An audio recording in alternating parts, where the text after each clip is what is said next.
नमस्ते म सूर्य। आज छु बाँसुलिङ यो सुगर मिल डम्कीजुवा नगरपालिका वडा नम्बर 10 मा रहेको। मैले वास्तविक जे देखेँ तपाईहरुलाई त्यही कुरा छर्लङ्ग देखाइदिनेछु। बाँकी कुरा जस्तो छ आफूले बुझेको कुरा मैले अरु टिका टिप्पणी गरिन। बाँकी यहाँ भित्र भएका जुन कुराहरु छन् त्यस चीजलाई छर्लङ्गै तपाईहरुसम्म देखाइदिएको छु। तपाईहरु यी कुराहरु हेर्नुस्।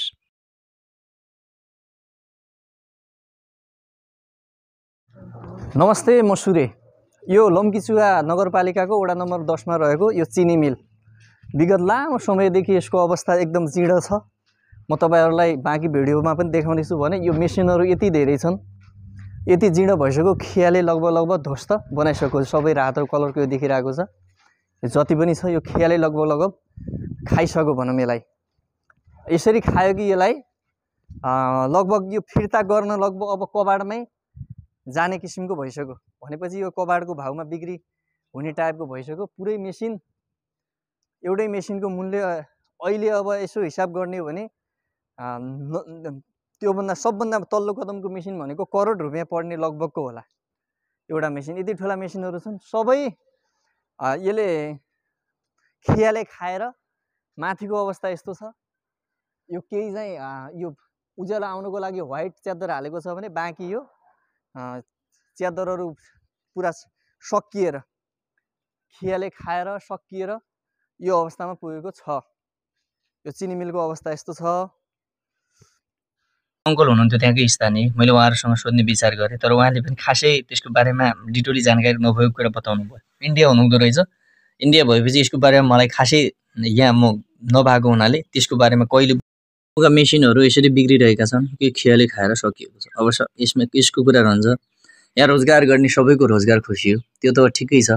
कति मान्छेहरुको रोजगार सबै कुराहरु सकिए तापनि यो मिल बन्द हुनुको आन्तरिक कुरा भने केही फरक पक्कै पनि होला। तर यति ठुलो अरबौं पैसा लगानी गरेको मिल कसैले पनि त्यतिकै बन्द गरेको नहुनु पर्छ मलाई लाग्छ। जहाँसम्म यो कुरा सरकारले पनि चासो दिएन र व्यक्तिगत हिसाबमा यो कसको नाउँमा छ भन्ने कुरा पनि यो प्राय चासोको विषय छ। लगभग यो 60 बिघाको आसपासमा फैलिएको मिल अहिले यो अवस्था यति दर्दनाक छ कि यति खराब अवस्थामा भइरहेको छ कि यो मिल लगभग अब सकिन लागेको छ। घिर्नीदेखि लिएर सबै प्रोजेक्टहरु टेक्निकली कुराहरुदेखि लिएर सबै कुराहरु समाप्त हुँदैछन्। अब यसको मूल्य भनेको त्यही कबाडकै मूल्यमा मात्र जाने लागेको भइसक्यो। केही कुराहरु काम लाग्ने भए पनि पुराना चीजहरु पनि सकिरहेका छन्। सिडीदेखि लिएर सबै चीजहरु खसेका छन् भने कति त्यहाँबाट लगेर मानिसहरुले बेची पनि रहेका होलान्। किनकि त्यहाँको खासै त्यस्तो सुरक्षा पनि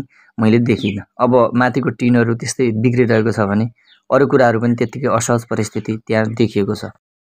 इवन मेसिनहरु उक्खु पेलेर जसले उक्खुको रसहरु उत्पादन गर्थे आफ्नो तरिकाले यसलाई प्रशोधन गर्ने तरिकाहरु यसको मुनिहरु मेसिनहरु छ सबै टुटफुट परेको छ, सकिएका छन्, समाप्त भएका छन्। मेसिनहरु त्यतिकै तहसनस भएका छन्। एउटै मेसिनको मूल्य उति बेलाकै करोडौं पर्न जान्थ्यो होला। अहिले पनि त्यति महँगा मेसिनहरु छन्।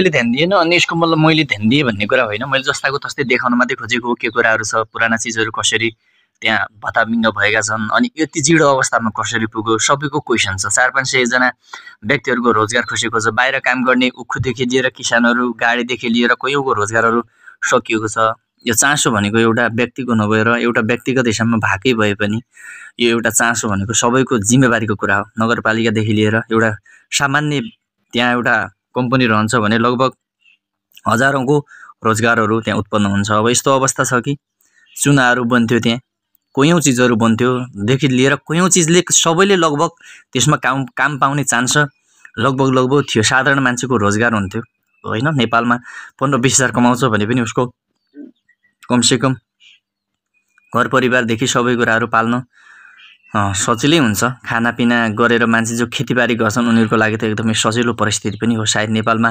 यति कुराको अभाव छ। रोजगार मात्र भइदिएको भए दिनहु 2000 देखि 2200 देखि लिएर 3000 मान्छेहरु 3-4 हजार मान्छेहरु दैनिक रूपमा परदेशिनु परिरहेको छ बेरोजगारको कारणले। जसले 20-30 हजारको देखि लिएर 40 हजारको बीचमै मानिसले त्यहाँ विदेशमा प्राय न्यूनतम मानिसहरुले धेरै मानिसहरुले कमाउने म्याक्सिममले त्यति हो भने न्यूनतमहरुले कतिले 1.5 लाखहरु कमाउँछन् होला। त्यो फरक कुरा रहन्छ। तर यस्तो अवस्थामा सकियो कि जुन अवस्था यो कहाँबाट कसरी सिर्जना भयो, कसले गर्यो कसैको चासोको विषय छैन। राजनीति गर्नेलाई राजनीतिको चासो छ, अरूलाई अरूको चासो छ हैन। तर यो सामान्य कुरा भने होइन। एउटा राजनीतिले 10-15 हजार कार्यकर्ता पाल्नुभन्दा यस्ता कुराहरूलाई कयौँ वर्षसम्म हुने चिजहरू जुन यस्ता कर कारखानाहरू छन् सामान्य पनि खोलिदिने हो भने नेपालमा परिपूर्ति हुने चिजहरू धेरै सजिलो हुन्छन्। मन्दिरदेखि लिएर सबै रहेछन्, गर्नेले व्यवस्थापन राम्रै गरेको। अहिले पनि त्यहाँ चौकीदारहरू बस्दा रहेछन्, तर त्यति निगरानी अहिले पनि मैले देखिनँ, छैन पनि। मेसिनहरू जताततै लिङ्ग भत्ता भिङ्ग तरिकाले अब त खस्ने टाइपको भइसकेको छ। पाइपहरू खिया लागेर सबै सकिए, लगभग सकिने सम्भावना धेरै छ। अब त्यहाँ चल्न पनि चलेन, लथालिङ्ग तरिकाले छोड्यो। बिग्रेको कुरा मर्मत भएन भने त मानिसहरू पनि रोगी मानिस पनि मर्ने त हो। यो पनि त्यस्तै चिज हो। फलामलाई कमसेकम यसलाई समन्वय गरेर यसको मर्मत गरेको भए पनि हुन्थ्यो होला। अब कसैले चासो नदिएपछि यो कसरी बन्द भयो? बन्द हुनुका पनि धेरै कारणहरू होलान्। एउटै कारण नहुन सक्छ, कयौँ कारणहरू छन्। कयौँ ठुला व्यक्तिका हातहरू होला नि, खोलेका छैनन् होला पुलहरू। तर यो अवस्था सिर्जना हुनु भनेको देशको ठुलो दुःखदायी कुरा हो। मानिसहरू रोजगारको लागि बाहिर गइरहेकै बेला हाम्रो चिनी नेपालमा प्रशस्त मात्रामा आइरहेको छ। अब त्यो चिनी नेपालमै उत्पादन हुन्थ्यो भने नेपालको करदेखि लिएर नेपालीले रोजगार पाउँथ्यो होला, कयौँ चिजहरू राम्रो तरिकाले हुन्थ्यो होला। अब कयौँ चिजहरू यहाँका चिजहरू नै छैनन्। कति चिजहरू हुनुपर्ने चिजहरू पनि त्यहाँ चोरेर लगेका लथालिङ्ग भत्ताभिङ्ग तरिकाले फालिएको छ सबै कुराहरू। कयौँ चिजहरू अब कमसेकम बिजुली खपत हुन्थ्यो, त्यहाँबाट राज्यले पैसा आम्दानी गर्थ्यो, रोजगार बढ्थ्यो, परिवार खुसी हुन्थ्यो, मानिसले यहाँ रोजगार गर्न पाउँथे। किसानहरूले उखु खेती गर्थे, उनीहरूको रोजगार सिर्जना हुन्थ्यो, कयौँ सिर्जना हुन्थ्यो। अब यति कुरा गर्दा गर्दा यसरी बन्द भएको छ। यो बन्द हुनु भनेको ठुलो दर्दनाक र दुःखद कुरा हो। यसलाई सुचारू गर्न सरकारदेखि लिएर कसैले पहल गरेर बिजुली तारदेखि त्यस्तै पडिरहेको छ सबै कुराहरू। तर यो किन छोडियो? यत्रो अरबौँको लगानी भएको चिज कसरी यहाँसम्म पुग्यो? कसरी यसरी जीर्ण अवस्था भयो? जहाँ यो लथालिङ्ग भत्ताभिङ्ग यसरी छोड्नुपर्ने स्थिति कसरी सिर्जना भयो? यसको चासो भनेको सरकारदेखि लिएर सबैले हेर्नु पर्थ्यो। सायद पार्टीको कुर्सी तानातानले मात्र पुग्दैन यो अवस्था। यसलाई अब बनाउनलाई, नयाँ बनाउनलाई लगभग हाम्रो अरबौँ पैसाहरू जान्छ यदि हामीले घोटाला गर्दैनौँ भने। नभएपछि एउटा सामान्य हामी बाटो बनाउनलाई त करोडौँ पैसा हामी खान खोज्छौँ भने, भ्रष्टाचार गर्छौँ भने, यति ठुलो कल कारखाना बनाएर हजारौँ वर्ष चल्ने हामीमा यति सजिलो पनि होइन।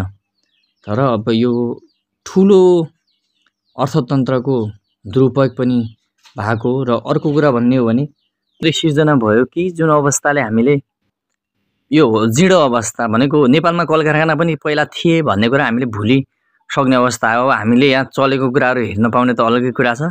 यो जीर्ण अवस्था अब ध्वस्त भएको कुरा यसलाई चाहिँ सङ्ग्रहालयमा राख्नुपर्ने अवस्था यसरी सिर्जना भयो। त्यति बेलाको अवस्थामा धेरै ठुलो लगानी थियो र अब यस्ता कल कारखानाहरू कति धेरै बन्द भएका छन्। कयौँ षड्यन्त्रहरूले गर्दा बन्द भएका छन्, कयौँ लापरवाहीले गर्दा बन्द भएका छन् यी कुराहरू। यसमा चासो सबैको हुनुपर्छ, एउटा व्यक्तिको मात्र नभएर हजारौँले यसलाई चासो राख्नुपर्छ। नेपालमा गभर्मेन्टदेखि लिएर सबै कुराहरू यसरी चासो राख्दा चाहिँ राम्रो हुनेछ। विशेष धेरै राम्रो भनेको यो यसको जमिन हो। ल भाइहरूलाई विशेष धन्यवाद। सायद भाइहरू नभएको भए म यहाँभित्र छिर्थिनँ, एक्लै थिएँ। तर यस्तो डराउनु अवस्था छ कि यो मिलको एक्कासी तपाईँ एक्लै आउनुहुन्छ भने यहाँ डर लाग्छ। भाइहरूले भन्नुभयो एकजना मान्छे पनि यहीँनिर पानीमा खसेर बित्नु भएको थियो अरे भन्नुभयो। मलाई त्यो घटना थाहा थिएन।